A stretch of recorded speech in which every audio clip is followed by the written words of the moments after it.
7 দিনের মাথায় আকিকা সম্পূর্ণ করিয়া আল্লাহর নবী সাল্লাল্লাহু আলাইহি ওয়াসাল্লামের নাম রাখলেন মুহাম্মদ। কি নাম রাখছেন বলেন? মুহাম্মদ। এই নামটা যখন আব্দুল মুত্তালিব রাখলেন, কুরাইশরা বলল, আব্দুল মুত্তালিব, এই কেমন একটা নাম তুমি রাখলা, যেই নামটা আমাদের বংশে কেউ রাখে নাই, কেন তুমি এই নাম রাখছো? আব্দুল মুত্তালিব বলেন, আমি আমার নাতি মুহাম্মদ নামটা এই জন্য রাখছি, তার মধ্যে এমন কিছু আলামত আমি দেখতে পেয়েছি, তার সূরত আকৃতি এত সুন্দর আমার কাছে মনে হয়েছে, আমার কাছে মনে হয় আমার এই নাতি দুনিয়ার সাধারণ মানুষ নয়, আল্লাহ তার মর্যাদা বাড়ায় দিবে। বলেন সুবহানাল্লাহ। কারণ নবী করিম সাল্লাল্লাহু আলাইহি ওয়াসাল্লামের চেহারা মুবারক এত সুন্দর ছিল, এত সুন্দর নবী করিম সাল্লাল্লাহু আলাইহি ওয়াসাল্লামের চেহারা মুবারক ছিল। আম্মা জান আয়েশাকে কেউ প্রশ্ন করলো যে নবী করিম সাল্লাল্লাহু আলাইহি ওয়াসাল্লামের চেহারা কেমন ছিল? আম্মা জান আয়েশা বলেন, মিশরের মেয়েরা ইউসুফ আলাইহিস সালাতু ওয়াস সালামের চেহারা দেখে নিজের হাত কেটে ফেলছে। জুলাইখার বান্ধবীরা ইউসুফ আলাইহিস সালাতু ওয়াস সালামের চেহারা দেখে নিজের হাত কেটে ফেলছে। যদি ওই জায়গায় দু জাহানের বাদশা নবী আলাইহিস সালাতু ওয়াস সালাম থাকতো, তাহলে মিশরের মেয়েরা নিজের হাত নাই বরং গোটা শরীরটাই কেটে ফেলতো। বলেন সুবহানাল্লাহ। শুধু তাই না, আম্মা জান আয়েশা রাদিয়াল্লাহু তাআলা আনহা বলেন, আল্লাহর নবী সাল্লাল্লাহু আলাইহি ওয়াসাল্লাম যখন এশার নামাজের পরে আমার ঘরের মধ্যে আগমন করতেন, আমার কাছে মনে হইতো যেন পূর্ণিমার চাঁদ আমার ঘরে ঢুকেছে। আল্লাহু আকবার। নবীজির চেহারা এত সুন্দর ছিল। আম্মা জান আয়েশা বলেন, আমি একবার সুই দিয়ে সেলাইয়ের কাজ করতেছিলাম, হঠাৎ করে আমার হাত থেকে সুইটা পড়ে গেল রাতের বেলা। আমি সুইটা বের করতে পারলাম না। নবীজির অপেক্ষায় বসে রইলাম। এশার নামাজের পরে যখন নবীজি আমার ঘরের মধ্যে আগমন করলো, নবীজির চেহারার নূরে এত সুন্দর আলো, ওই আলোর মাধ্যমে আমি সুইটা দেখতে পাইলাম খুঁটির কর্নারে পড়ে আছে। বলেন সুবহানাল্লাহ। নবী করিম সাল্লাল্লাহু আলাইহি ওয়াসাল্লামের জন্মের আগ থেকে আল্লাহ রহমত বরকত একে একে প্রকাশ করাইতে লাগলেন।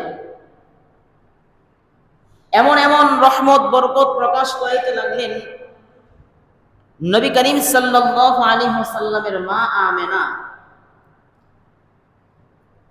রাদিয়াল্লাহু তাআলা আনহা বলেন, যখন নবী করিম সাল্লাল্লাহু আলাইহি ওয়াসাল্লাম আমার ঔরসে গর্ভে যখন আসলেন, নবীজি আমার গর্ভে আসার থেকেই আল্লাহ পাক রব্বুল আলামিন বিভিন্ন আলামত আমাকে প্রকাশ করাইতে লাগলেন।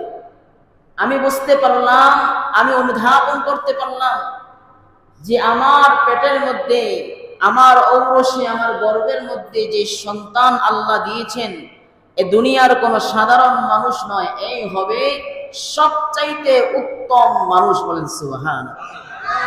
দুনিয়ার সবচাইতে উত্তম মানুষ হবে সে। আম্মা জান মা আমেনা বলেন, যখন নবী করিম সাল্লাল্লাহু আলাইহি ওয়াসাল্লাম আমার গর্ভে আসলেন, দুনিয়ার সাধারণ নারীদের বাচ্চা যখন পেটে আসে তখন তাদের বমি বমি ভাব হয়, বমি হয়, শরীর অস্থির লাগে, ক্লান্তি লাগে, দুর্বল লাগে, ঠিক কিনা বলেন? এগুলো তাদের অনুধাবন হয়। মা আমেনা বলেন, আল্লাহ নবী সাল্লাল্লাহু আলাইহি ওয়াসাল্লাম আমার গর্ভে আসছেন ঠিক, কিন্তু আমি দুনিয়ার সাধারণ মহিলাদের মতো অসুস্থতা অনুভব করতে পারি নাই, বরং আমি আমার জিন্দেগি স্বাভাবিকভাবে পরিচালনা করছি। বলেন সুবহানাল্লাহ। তাহলে বলছেন নবী করিম সাল্লাল্লাহু আলাইহি ওয়াসাল্লাম জন্মগ্রহণের আগ থেকেই আলামত শুরু হয়ে গেছে, বরকত শুরু হয়ে গেছে। মা আমেনা শুধু এই কথা নয়, মা আমেনা বলেন, আমি একবার নবী করিম সাল্লাল্লাহু আলাইহি ওয়াসাল্লামকে পেটে নিয়েই কূপ থেকে পানি সংগ্রহ করতে গেলাম। কারণ আরবরা, এখন তো আমরা মোটর থেকে নিচ থেকে পানি উঠাই, বা বিভিন্ন পুষ্করিণী বা বিভিন্ন নদী নালা সচরাচর পাওয়া যায়। আরবের মধ্যে এটা ছিল না, মরুভূমি ছিল। তারা পানিকে সংগ্রহ করত কূপের মাধ্যমে অথবা কোনো মস্কের মাধ্যমে। মা আমেনা বলেন, আমি একবার কূপ থেকে পানি ওঠানোর জন্য গেলাম, যা দেখলাম যে পানি অনেক নিচে। মা আমেনা বলেন, আমি বালতির মধ্যে রশি পেঁচাইলাম, বালতি যখন নিচে ফেলাইলাম, অমন সময় দেখলাম যে আল্লাহ পাক রব্বুল আলামিন ওই পানিকে সাথে সাথে আমার কূপের উপরে উঠাই দিতে বলেন সুবহানাল্লাহ। মা আমেনা বলেন, আমি আমার হাত দিয়ে রশির মাধ্যমে পানি না উঠায় আমি কূপ থেকে সরাসরি পানি ব্যবহার করছি বলেন সুবহানাল্লাহ। তাহলে বুঝেন নবী করিম সাল্লাল্লাহু আলাইহি ওয়াসাল্লাম কেমন রহমত।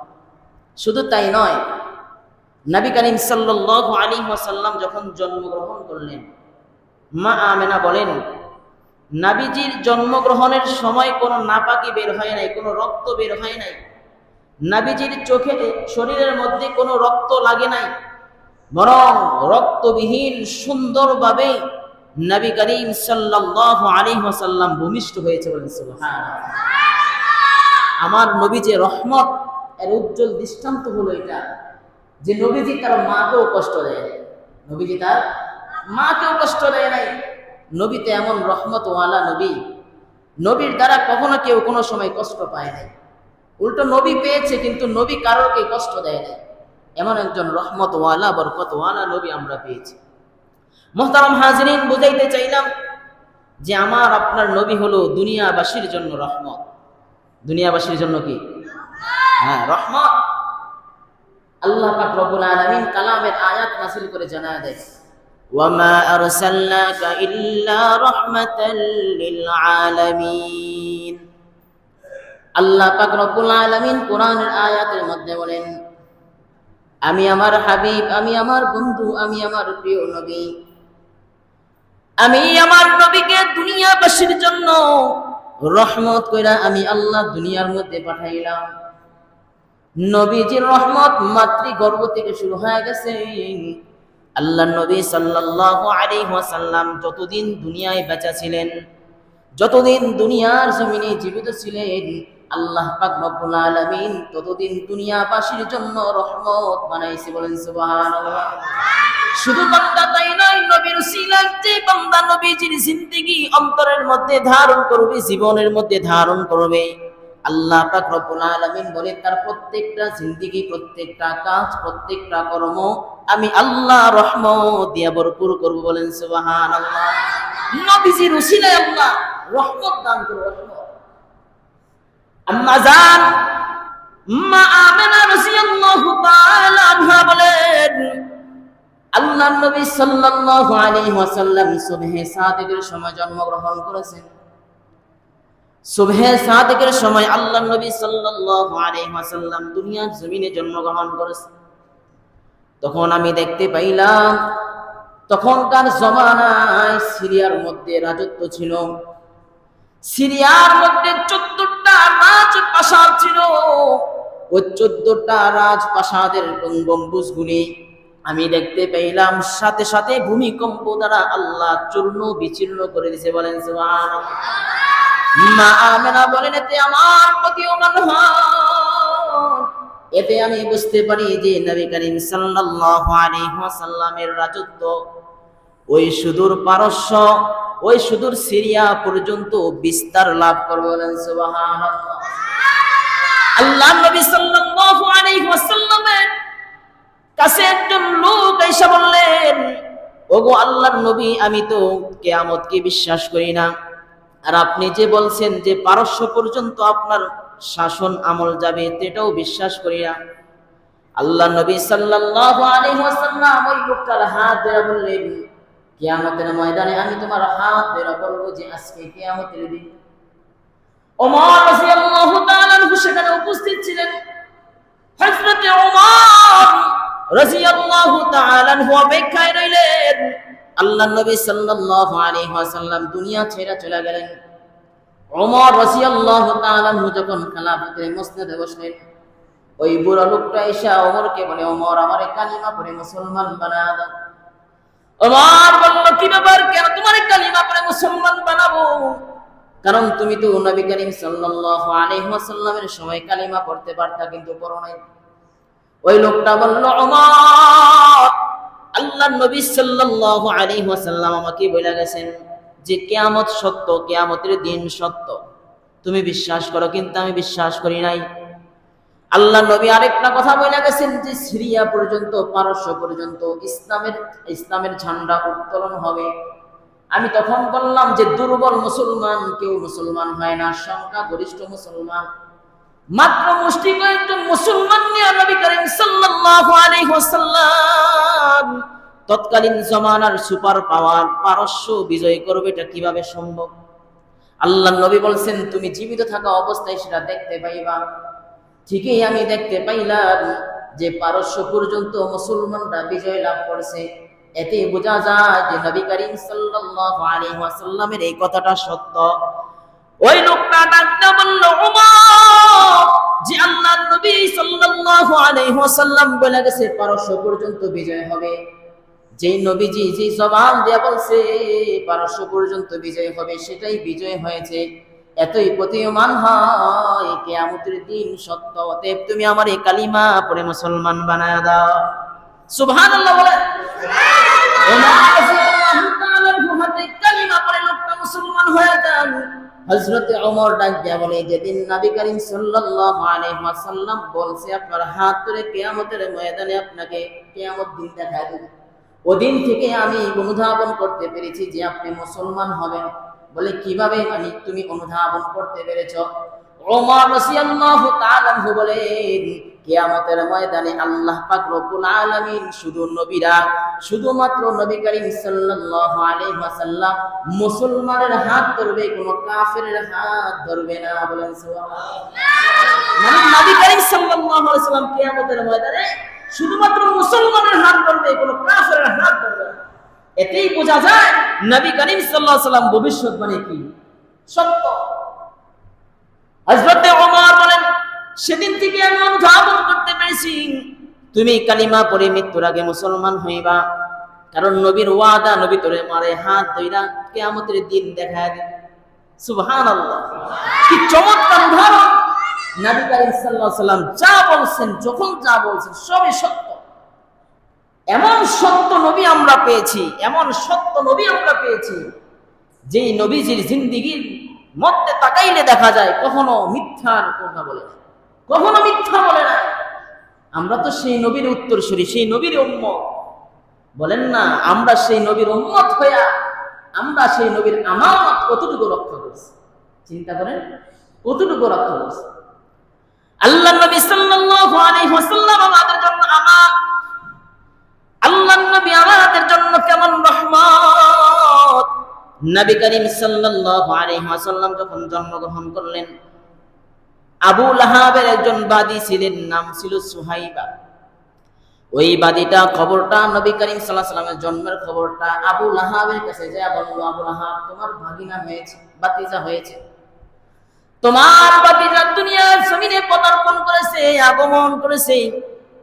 এই কথা যখন সুহাইবা তার গোলাম, তার মুনিব যখন আবু লাহাবের কাছে বলল, আবু লাহাব ভাতিজার জন্মগ্রহণে এত পরিমাণে খুশি হয়ে গেল, আবু লাহাব ওই সুহাইবাকে সংবাদ দেওয়ার কারণে আজাদ করে দিছে। বলেন সুবহানাল্লাহ। সাথে সাথে আজাদ করে দিছে। এতে কি প্রতীয়মান হয় না যে নবীজির আগমনও সুহাইবার জন্য রহমত? ঠিক কিনা বলেন? আজাদ হয়ে গেছে, গোলাম ছিল, আজাদ হয়ে গেছে, শুধুমাত্র নবীজির সংবাদ পৌঁছাই দিছে। এজন্য আল্লাহ বলেন, নবীজির উসিলা নিয়ে যদি কোনো দোয়া করা হয়, কোনো দোয়ার আগে যদি দুরূদ পড়া হয়, আল্লাহ পাক রব্বুল আলামিন সেই দোয়াটার সাথে সাথে কবুল করে। সুবহানাল্লাহ। দোয়া কবুল হওয়ার অন্যতম মাধ্যম হলো দোয়ার আগে দুরূদ শরীফ পড়া এবং উসিলা দিবেন নবী করিম সাল্লাল্লাহু আলাইহি ওয়াসাল্লাম। উসিলা দিবেন তো সাথে সাথে দোয়া কবুল হয়ে যাবে। সুবহানাল্লাহ। মুহতারাম হাজিরিন, নবী দুনিয়ায় কেমন রহমত, কেমন রহমত! নবী করিম সাল্লাল্লাহু আলাইহি ওয়াসাল্লাম দুনিয়ার জমিনে আসলেন। 7 দিনের মাথায় আল্লাহর নবী সাল্লাল্লাহু আলাইহি ওয়াসাল্লামের আকিকা সম্পূর্ণ করা হলো। আকিকা, আমাদের অনেকের সন্তান হয় না, অনেকে আকিকা দেয়, অনেকে দিতে পারে না। সুন্নাত হলো 7 দিনের মাথায় আকিকা দেওয়া। যদি কেউ 7 দিনের মাথায় আকিকা না দিতে পারে তাহলে 14 দিনের মাথায় আকিকা দেওয়া। যদি 14 দিনের মাথায় আকিকা না দিতে পারে তাহলে 21 দিনের মাথায় আকিকা দেওয়া। যদি 21 দিনের মধ্যেও আকিকা না দিতে পারে তাহলে জীবনে একবার হলেও তার আকিকা সম্পূর্ণ করা। আকিকা দেওয়া, আকিকা দেওয়ার মাধ্যমে কি হয় জানেন? আকিকা দেওয়ার কারণে আল্লাহ পাক রব্বুল আলামিন তার উপর থেকে ভালা মুসিবত আল্লাহ দূর করে দেন। সুবহানাল্লাহ। ভালা মুসিবত দূর করে দেন। নবী করিম সাল্লাল্লাহু আলাইহি ওয়াসাল্লামের আকিকা তার দাদা আব্দুল মুত্তালিব আকিকা সম্পূর্ণ করেছেন 7 দিনের মাথায়। 7 দিনের মাথায় আকিকা সম্পূর্ণ করিয়া আল্লাহর নবী সাল্লাল্লাহু আলাইহি ওয়াসাল্লামের নাম রাখলেন মুহাম্মদ। কি নাম রাখছেন বলেন? মুহাম্মদ। এই নামটা যখন আব্দুল মুত্তালিব রাখলেন, কুরাইশরা বলল, আব্দুল মুত্তালিব, এই কেমন একটা নাম তুমি রাখলা, যেই নামটা আমাদের বংশে কেউ রাখে নাই, কেন তুমি এই নাম রাখছো? আব্দুল মুত্তালিব বলেন, আমি আমার নাতি মুহাম্মদ নামটা এই জন্য রাখছি, তার মধ্যে এমন কিছু আলামত আমি দেখতে পেয়েছি, তার সুরত আকৃতি এত সুন্দর আমার কাছে মনে হয়েছে, আমার কাছে মনে হয় আমার এই নাতি দুনিয়ার সাধারণ মানুষ নয়, আল্লাহ তার মর্যাদা বাড়ায় দিবে। বলেন সুবহানাল্লাহ। কারণ নবী করিম সাল্লাল্লাহু আলাইহি ওয়াসাল্লামের চেহারা মুবারক এত সুন্দর ছিল, এত সুন্দর নবী করিম সাল্লাল্লাহু আলাইহি ওয়াসাল্লামের চেহারা মুবারক ছিল। আম্মা জান আয়েশাকে কেউ প্রশ্ন করলো যে নবী করিম সাল্লাল্লাহু আলাইহি ওয়াসাল্লামের চেহারা কেমন ছিল? আম্মা জান আয়েশা বলেন, মিশরের মেয়েরা ইউসুফ আলাইহিস সালাতু ওয়াস সালামের চেহারা দেখে নিজের হাত কেটে ফেলছে। জুলাইফার বান্ধবীরা ইউসুফ আলাইহিস সালাতু ওয়াস সালামের চেহারা দেখে নিজের হাত কেটে ফেলছে। যদি ওই জায়গায় দু জাহানের বাদশা নবী আলাইহিস সালাতু ওয়াস সালাম থাকতো, তাহলে মিশরের মেয়েরা নিজের হাত নাই বরং গোটা শরীরটাই কেটে ফেলতো। বলেন সুবহানাল্লাহ। শুধু তাই না, আম্মা জান আয়েশা রাদিয়াল্লাহু তাআলা আনহা বলেন, আল্লাহর নবী সাল্লাল্লাহু আলাইহি ওয়াসাল্লাম যখন এশার নামাজের পরে আমার ঘরের মধ্যে আগমন করতেন, আমার কাছে মনে হইতো যেন পূর্ণিমার চাঁদ আমার ঘরে ঢুকেছে। আল্লাহু আকবার। নবীজির চেহারা এত সুন্দর ছিল। আম্মা জান আয়েশা বলেন, আমি একবার সুই দিয়ে সেলাইয়ের কাজ করতেছিলাম, হঠাৎ করে আমার হাত থেকে সুইটা পড়ে গেল রাতের বেলা, আমি সুইটা বের করতে পারলাম না। নবীজির অপেক্ষায় বসে রইলাম। এশার নামাজের পরে যখন নবীজি আমার ঘরের মধ্যে আগমন করলো, নবীজির চেহারার নূরে এত সুন্দর আলো, ওই আলোর মাধ্যমে আমি সুইটা দেখতে পাইলাম খুঁটির কর্নারে পড়ে আছে। বলেন সুবহানাল্লাহ। তাহলে বুঝেন কেন নবী করিম সাল্লাল্লাহু আলাইহি ওয়াসাল্লামকে দেখলে বোঝা যাবে না যে উনি হলেন দু জাহানের বাদশা নবী? কেন বোঝা যাবে না? বলে শুধু এটা আলামত নয়, বরং নবী করিম সাল্লাল্লাহু আলাইহি ওয়াসাল্লামের পিঠের মধ্যে মোহরে নবুয়ত ছিল। তাওরাত কিতাবের তৎকালীন জামানার বড় বড় পণ্ডিত ছিল, এরা দেখা বুঝতে পারলো এই হবে শেষ নবী। কারণ তাওরাত কিতাবের মধ্যে আমার আপনার নবীর আকার আকৃতি সূরতের বর্ণনা সম্পূর্ণভাবে দেওয়া আছে। কোন বংশ থেকে হবে, কিভাবে হবে, সবকিছু ওইখানে দেওয়া আছে। তাওরাত কিতাবের তৎকালীন জামানার বড় বড় পণ্ডিতরা স্বীকৃতি দিয়েছে ইনি হবেন দু জাহানের বাদশা নবী আলাইহিস সালাতু ওয়াস সালাম। বলেন সুবহানাল্লাহ। তাহলে বুঝেন নবী করিম সাল্লাল্লাহু আলাইহি ওয়াসাল্লাম যে নবী হবেন, এটা জন্মের লগ্ন থেকেই এটা প্রকাশ পেতে লাগছে। জন্মগ্রহণ করার পর থেকে এটা আত্মপ্রকাশ পেতে লাগছে যে নবীজি হবেন শেষ নবী, শেষ জামানার নবী। নবী করিম সাল্লাল্লাহু আলাইহি ওয়াসাল্লাম শেষ নবী হবেন, এটা জন্মের থেকেই প্রকাশ পেতে লাগছে। তখন আল্লাহর নবী সাল্লাল্লাহু আলাইহি ওয়াসাল্লাম যখন জন্মগ্রহণ করলেন, আর অনেক আলামত প্রকাশ পাইছে, সবগুলো তো বলা সম্ভব নয়। যেগুলো মেন মেন পয়েন্ট ওগুলো বলতেছে, শুনেন মনোযোগ সহকারে শুনেন। তো নবী করিম সাল্লাল্লাহু আলাইহি ওয়াসাল্লাম কোন কোন বর্ণনা পাওয়া যায় 3 দিন 4 দিন মার দুধ পান করছেন, এরপর আর দুধ পান করতে পারেন এই মার থেকে। তো মার থেকে দুধ পান করে নাই, তথা সুহাইবা থেকে, ওই যে আজাদকৃত গোলাম ছিল আবু লাহাবের সুহাইবা, তার থেকে দুধ পান করেছেন। কিছুদিন পর বনু সাদ গোত্রের মহিলারা বাচ্চা তালাশ করার জন্য আসে, দুধ পান করাবে, বাচ্চা তালাশ করার জন্য আসে। কারণ আরবদের একটা নিয়ম ছিল, এক এক গোত্রের এক এক কাজ ছিল। বনু সাদ গোত্রের কাজ ছিল তারা ছোট বাচ্চাদেরকে দুধ পান করাবে, আর তারা ছিল গ্রাম এলাকায়। নবী করিম সাল্লাল্লাহু আলাইহি ওয়াসাল্লাম জন্মগ্রহণ করেছেন শহরে। আরবদের একটা প্রথা ছিল, নিয়ম ছিল যে শহর থেকে বাচ্চাদেরকে গ্রামে পাঠাইতো, এই জন্য কারণ গ্রামের আবহাওয়া ছিল ভালো, গ্রামের ভাষা ছিল সুন্দর, মাধুর্য ছিল সুন্দর, গ্রামের পরিবেশ ছিল সুন্দর শহরের তুলনায়। এজন্য তারা তাদের সন্তানদেরকে গ্রামে পাঠিয়ে দিত, গ্রামের মহিলাদের নিকট পাঠিয়ে দিত। যখন কোন সাদ গোত্রের লোকেরা দুধের বাচ্চা তালাশ করার জন্য মক্কার মধ্যে আসলেন, সকালে আসার পর তালাশ করতেছেন, সকল মহিলারা নবী করিম সাল্লাল্লাহু আলাইহি ওয়াসাল্লামের কাছে আসেন। আসার পরে আল্লাহ নবী সাল্লাল্লাহু আলাইহি ওয়াসাল্লামকে কেউ নিতে চায় না, কারণ নবী করিম সাল্লাল্লাহু আলাইহি ওয়াসাল্লামের বাবা নাই। কি নাই? বাবা নাই, এতিম। এতিম বাচ্চাকে যদি সেবা যত্ন করে দুধ পান করায়, তার মুনাফা পাওয়া যাবে কম। কি পাওয়া যাবে? কম। মুনাফা কম পাওয়া যাবে, হাদিয়া উপকৌঠন কম পাওয়া যাবে। এতিম দেখা নবী করিম সাল্লাল্লাহু আলাইহি ওয়াসাল্লামকে কেউ নিতে চায় না। বর্ণনায় পাওয়া যায়, সিরাতে মুস্তাফার মধ্যে লেখেন যে নবী করিম সাল্লাল্লাহু আলাইহি ওয়াসাল্লামকে বনু সাদ গোত্রের এমন কোন মহিলা নাই যার নিকট পেশ করা হয়নি। সকলের নিকট পেশ করা হয়েছে, কিন্তু কেউ নিতে চায় না। সর্বশেষ হালিমাতুস সাদিয়া রাদিয়াল্লাহু তাআলা আনহা, নবীজির দুধ মা, উনি ঘুরতে ঘুরতে সন্ধ্যা বানায় ফেললেন, কোনো লোক পাইতেছে না, কোনো বাচ্চা পাইতেছে না। শেষ পর্যন্ত ওনার অন্তরের মধ্যে এমন দাগ কাটলো, এমন ইয়াকিন এবং বিশ্বাস হলো যে আমি ওই মুহাম্মদকে নিব, অন্য কাউকে নিব না। সন্ধ্যাবেলা যখন মুহাম্মদকে হালিমাতুস সাদিয়া কোলে নিলেন, আল্লাহ নবী সাল্লাল্লাহু আলাইহি ওয়াসাল্লামের বরকত শুরু হয়ে গেল। হালিমাতুস সাদিয়া বলেন, নবী করিম সাল্লাল্লাহু আলাইহি ওয়াসাল্লামকে কোলে নেওয়ার সাথে সাথে আমার স্তনগুলি আল্লাহ পাক রব্বুল আলামিন দুধ দ্বারা পরিপূর্ণ করে দিয়েছে। সুবহানাল্লাহ। শুধু তাই নয়, হালিমাতুস সাদিয়া বলেন, আমাদের সাথে যে একটা উটনি ছিল, যেটার উপর সওয়ার করে আমরা মক্কায় আসছিলাম, সেই উটনিটাকেও আল্লাহ পাক রব্বুল আলামিন মোটা তাজা বানায় দিয়েছে এবং দুধে পরিপূর্ণ করে দিয়েছে। সুবহানাল্লাহ।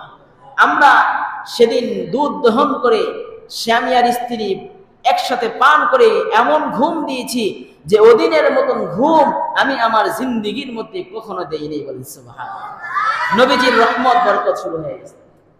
হালিমাতুস সাদিয়া বলেন, রাত্র হয়ে গেল, আমরা মক্কার মধ্যে অবস্থান নিলাম। সকালবেলা আমরা আমাদের বাড়ির উদ্দেশ্যে রওনা দেব।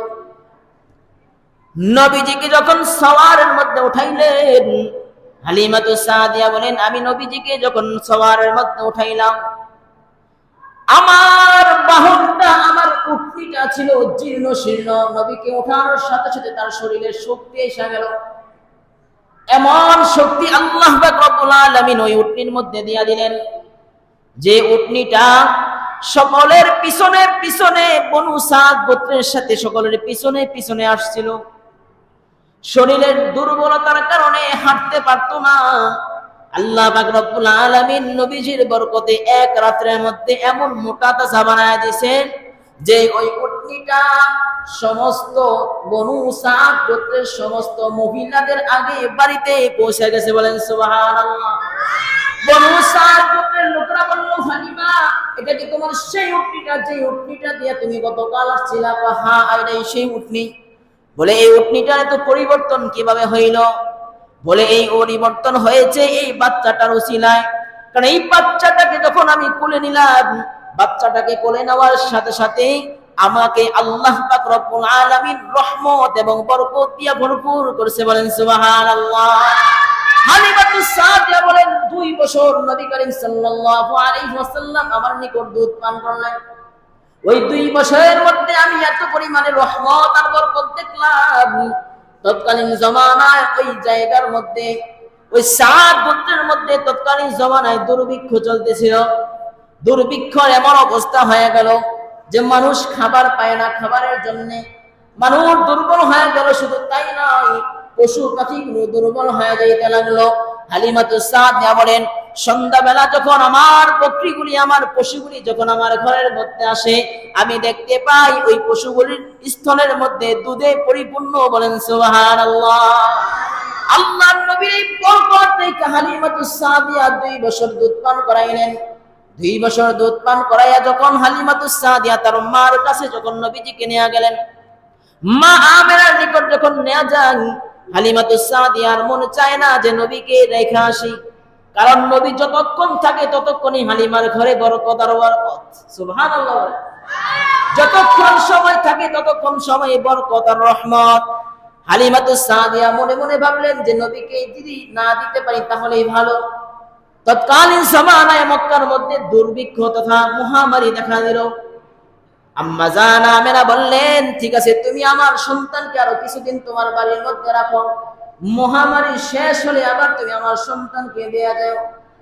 ওই অবস্থায় হালিমাতুস সাদিয়া নবী করিম সাল্লাল্লাহু আলাইহি ওয়াসাল্লামকে আবার নিজের বাড়ির মধ্যে নিয়ে গেলেন। কয়েক বছর অতিক্রম হওয়ার পর হালিমাতুস সাদিয়ার একজন সন্তান ছিলেন, নাম ছিল আব্দুল্লাহ।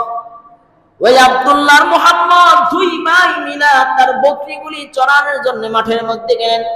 মাঠের মধ্যে যাওয়ার পর দেখলেন হালিমাতুস সাদিয়া দেখতে পাইলেন যে তার সন্তান আব্দুল্লাহ দৌড়ায়া ঘরের মধ্যে আইসা বলল, বা আমার দুধ ভাই মুহাম্মদকে কে যেন দুইটা সাদা পোশাক পরিহিত লোক আইসা বক্ষ বিদীর্ণ করেছে। হালিমাতুস সাদিয়া বলেন, এই খবর শোনার পর আমরা সেখানে দৌড়ে গেলাম। যাওয়ার পরে জড়ায়া ধরলাম, দেখলাম নবীজির চেহারার মধ্যে কি যেন ভয়ের ছাপ। জিজ্ঞেস করলাম, তোমার কি হয়েছে? বলে, আমাকে দুইজন লোক এসে বক্ষ বিদীর্ণ করেছে এবং আমার রূহটা, আত্মাটা, কলবটা বের করে ধুয়ে পরিষ্কার করে আবার আমার কলবের মধ্যে ফিট করে দিছে। বলেন সুবহানাল্লাহ।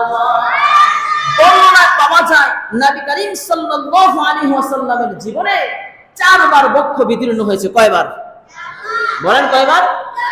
4 বার বক্ষ বিদীর্ণ হয়েছে। এই 4 বার কেন হয়েছে জানেন?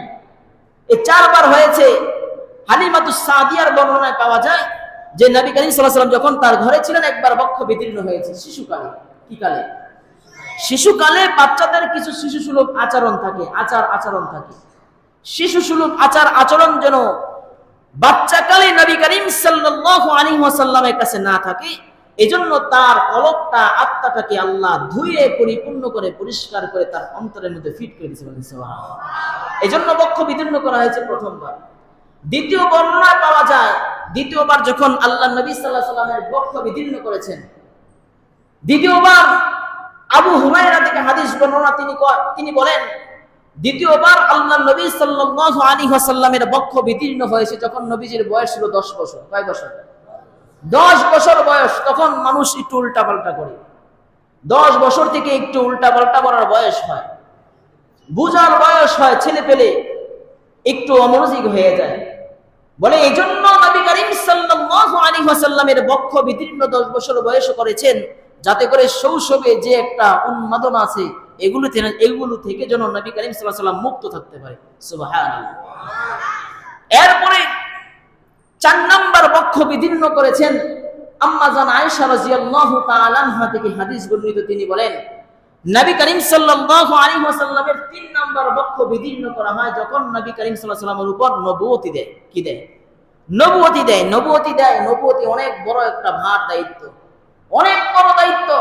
যেন নবী করিম সাল্লাল্লাহু আলাইহি ওয়াসাল্লামের দায়িত্ব গ্রহণ করতে পারেন, এজন্য তার আত্মা, তার রূহটাকে আল্লাহ পাক রব্বুল আলামিন ধুয়ে পরিষ্কার করে ফেরেশতাদের মাধ্যমে আবার ফিট করে দিয়েছে। বলেন সুবহানাল্লাহ। তৃতীয়বার আবু যর গিফারি রাদিয়াল্লাহু তাআলা থেকে বর্ণনা পাওয়া যায়, তিনি বলেন, চতুর্থবার নবী করিম সাল্লাল্লাহু আলাইহি ওয়াসাল্লামের বক্ষ বিদীর্ণ করা হয়েছে যখন নবী করিম সাল্লাল্লাহু আলাইহি ওয়াসাল্লাম মিরাজে যাবেন। কখন? মিরাজে যখন যাবেন। মিরাজে যাওয়ার আগে নবী করিম সাল্লাল্লাহু আলাইহি ওয়াসাল্লামের বক্ষ বিদীর্ণ করা হয়েছে। এজন্য বক্ষ বিদীর্ণ করা হয়েছে যাতে করে মিরাজে গিয়ে আল্লাহ পাক রব্বুল আলামিনের সান্নিধ্য লাভ করবেন, যে সান্নিধ্য যেন নবী করিম সাল্লাল্লাহু আলাইহি ওয়াসাল্লাম নিজে স্বয়ং লাভ করতে পারেন। এজন্য তাকে ধুয়ে পরিষ্কার করে দেওয়া হয়েছে। নবীজির জীবনে 4 বার বক্ষ বিদীর্ণ করা হয়েছে, যেটাকে বাংলায় বলা হয় heart surgery, open heart surgery. করে কিনা বলেন? এখান থেকে ওপেন হার্ট সার্জারি বের হয়েছে। বিজ্ঞানী ওখান থেকে রিসার্চ করে বের করেছেন যে ওপেন হার্ট সার্জারি করা যায়, ওপেন হার্ট সার্জারি করা যায়। ওখান থেকে রিসার্চ করে বের করেছে। মুহতারাম হাজিরিন, বুঝাইতে চাই না যে নবী করিম সাল্লাল্লাহু আলাইহি ওয়াসাল্লাম হালিমাতুস সাদিয়ার ঘরে যখন ছিলেন তখন তার প্রথম বক্ষ বিদীর্ণ হয়েছে। হালিমাতুস সাদিয়া 6 বছর বয়সে যখন হয়ে গেল, তখন হালিমাতুস সাদিয়া নবী করিম সাল্লাল্লাহু আলাইহি ওয়াসাল্লামকে তার মার কাছে আইনা উপস্থিত করলেন। মার আদরে সোহাগে নবী করিম সাল্লাল্লাহু আলাইহি ওয়াসাল্লাম বড় হতে লাগলেন। বয়স কত? 6 বছর। বয়স কত? মনোযোগ সহকারে শুনেন তাহলে বলতে পারবেন। বয়স কত? 6 বছর বয়স। এই 6 বছর বয়সে আম্মাজান মা আমেনা তিনি তার পুত্র এবং তার একজন বাদী ছিল আইমান নাম, উম্মে আইমান নাম, এই তিনজন মিলে নবী করিম সাল্লাল্লাহু আলাইহি ওয়াসাল্লামের বাবার কবর জিয়ারতের জন্য যাবেন। নবী করিম সাল্লাল্লাহু আলাইহি ওয়াসাল্লামের বাবার কবর হলো মদিনা শরীফে। কোথায়? মদিনায়। ব্যবসার উদ্দেশ্যে ওখানে যাওয়ার পরে আসার পথে তিনি তার নানার বাড়ি মদিনায়, তার নানার বাড়িতে 1 মাস অসুস্থ থাকার পরে ইন্তেকাল করেন। এটা হলো আব্দুল্লাহ, নবীজির বাবা। নবীজির জন্মের আগে বাবা হারিয়েছেন। তখন নবী করিম সাল্লাল্লাহু আলাইহি ওয়াসাল্লামকে সাথে নিয়ে যখন মদিনায় গেলেন, মদিনায় কিছুদিন অবস্থান করার পর আবার পুনরায় ব্যাক করবেন। পথের মধ্যে মা আমেনা অসুস্থ হয়ে গেলেন। পথের মধ্যে এমন পরিপূর্ণ অসুস্থ হয়ে গেলেন, মা আমেনা রাদিয়াল্লাহু তাআলা আনহা তিনি আর বিছানা থেকে উঠতে পারলেন না। পথের মধ্যে মরুভূমির মধ্যে অসুস্থ হয়ে জমিনের মধ্যে শুয়ে গেলেন, আর সেখান থেকে উঠতে পারলেন না। নবী করিম সাল্লাল্লাহু আলাইহি ওয়াসাল্লামকে তার বাদী উম্মে আইমানকে হাতের মধ্যে দিয়া দিলেন। উম্মে আইমানের হাতের মধ্যে নবীজিকে ধরায়া মা ডাক দিয়া বললে, উম্মে আইমান, আমার এই সন্তান এত আদরের সন্তান, আমার এই সন্তান এত আদরের সন্তান, জন্মের আগে বাবা হারাইছে, এখন মনে হয় আমি আর বেশিক্ষণ সময় দুনিয়ায় থাকবো না। অতএব আমার এই আদরের সন্তানটাকে নিয়ে তার দাদা আবু তাল আব্দুল মুত্তালিবের হাতে পৌঁছায় দিবা। আব্দুল মুত্তালিবের হাতে পৌঁছায় দিয়া বলবা, আপনার বৌমা আমেনা বলছেন যে আমার সন্তান মুহাম্মদকে এত আদর করে রাখবেন যাতে করে বাবার স্নেহ, মার স্নেহ, মায়া, মমতা যেন আপনার থেকে পায়। কারণ নবীজি জন্মের আগে বাবাকে হারিয়েছে, বাবার আদর স্নেহ পায় নাই। জন্মের পরেও মার আদর স্নেহ অল্প কিছুদিন পেয়েছে, বেশি দিন পায় নাই। এমন সময় মা দুনিয়া থেকে চলে যাওয়ার মুহূর্ত হয়ে গেল। আল্লাহর নবী সাল্লাল্লাহু আলাইহি ওয়াসাল্লাম মাকে জড়ায় ধরে বলে, মা গো, দুনিয়ার মায়া বুঝি এখানেই শেষ হয়ে গেল, তোমার আদরও বেশি দিন পাইলাম না, আজকে বুঝি আমাকে ছেড়া তুমিও চলে যাইতেছো। নবীজি সেদিন ঝড় পরিমাণে কাঁদছেন। উম্মে আইমান বলে নবীজি একা হয়ে গেলেন। নবীজির বাবা নাই, নবীজির মাও নাই, এমন এক নিঃস্ব অবস্থায় নবীজি হয়ে গেলেন। নবীজির জীবনের প্রথম অসহায়ত্ব জীবন, এমন অসহায়ত্ব জীবন যে মরুভূমির মধ্যে কেউ নাই, কেউ সাহায্য করার জন্য সামনে আগে আসে না, কেউ নবীজিকে হেল্প করার জন্য আসে না। নবীজি অজরে মাকে ধরে কাঁদতেছে। এমন সময় মা দুনিয়া ছেড়ে অন্ধকার কবরে বাসিন্দা হয়ে গেল। নবীজি অনেক কষ্টে মার দাফন কাফন শেষ করিয়া বাবার কাছে, দাদার কাছে চলে আসলেন। দাদা আব্দুল মুত্তালিবের নিকট যখন আসলেন, আল্লাহর নবী সাল্লাল্লাহু আলাইহি ওয়াসাল্লামের বয়স মাত্র 6 বছর। 6 বয়সের শিশু আল্লাহর নবী সাল্লাল্লাহু আলাইহি ওয়াসাল্লাম দাদার কাছে যখন আইনা দিলেন, দাদা নবী করিম সাল্লাল্লাহু আলাইহি ওয়াসাল্লামকে এত পরিমাণে আদর করত, এত পরিমাণে মহব্বত করত। এক বর্ণনায় পাওয়া যায় যে তৎকালীন জমানায় কুরাইশের লিডার ছিল আব্দুল মুত্তালিব। এই যে বড় লিডার ছিল, কেমন বড় লিডার ছিল বলে, কুরাইশ বংশের যিনি লিডার হবে তিনি মক্কারও লিডার হবে। যিনি কুরাইশ বংশের লিডার তিনি হবেন মক্কার লিডার, তথা কাবা শরীফের দায়িত্ব তার হাতে থাকবে। কাবা শরীফের পাশে একটা বিছানা বিছানো হইতো, যেই বিছানাটা শুধুমাত্র কুরাইশের যিনি লিডার তিনিই বসতে পারবে, অন্য কোন শিশু বাচ্চা কেউ বসতে পারবে না। নবী করিম সাল্লাল্লাহু আলাইহি ওয়াসাল্লাম সেই বিছানার মধ্যে যায় বসতেন, কারণ ওই বিছানাটা ছিল দামি বিছানা, শুধুমাত্র সম্রাট লিডার বসতে পারবে, অন্য কেউ বসতে পারবে না।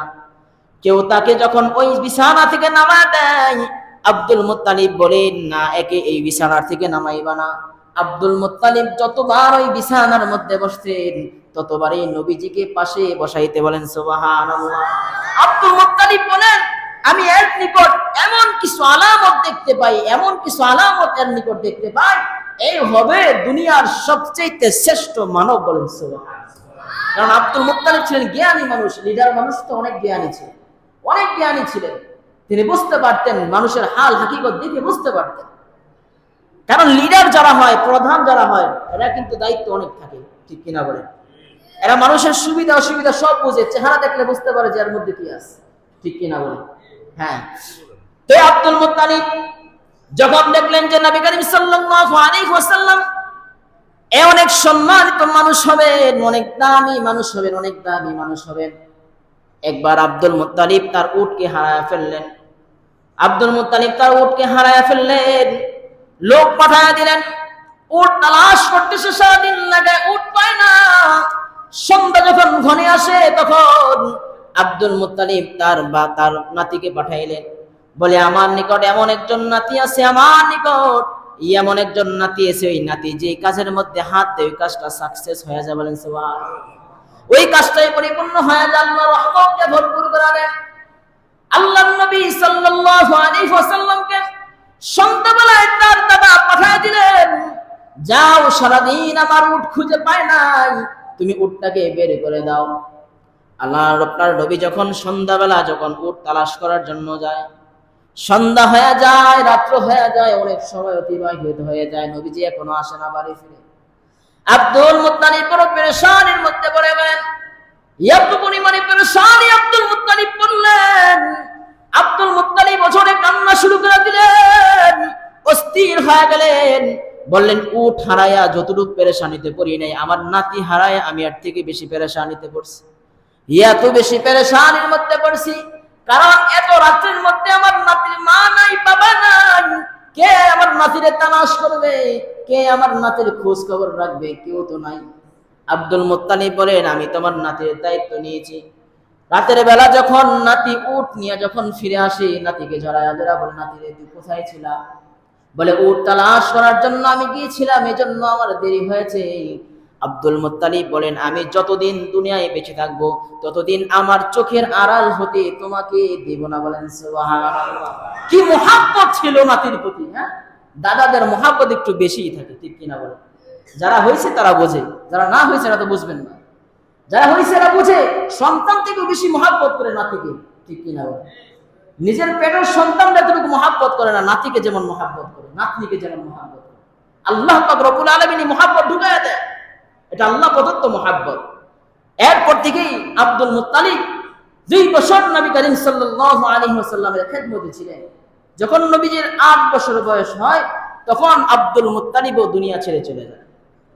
তখন আব্দুল মুত্তালিব দুনিয়া থেকে যাওয়ার আগে তার চাচা তথা আব্দুল মুত্তালিবের ছেলে নবী করিম সাল্লাল্লাহু আলাইহি ওয়াসাল্লামের চাচা আবু তালেবের নিকট নবী করিম সাল্লাল্লাহু আলাইহি ওয়াসাল্লামকে দায়িত্ব দেয়া যায়।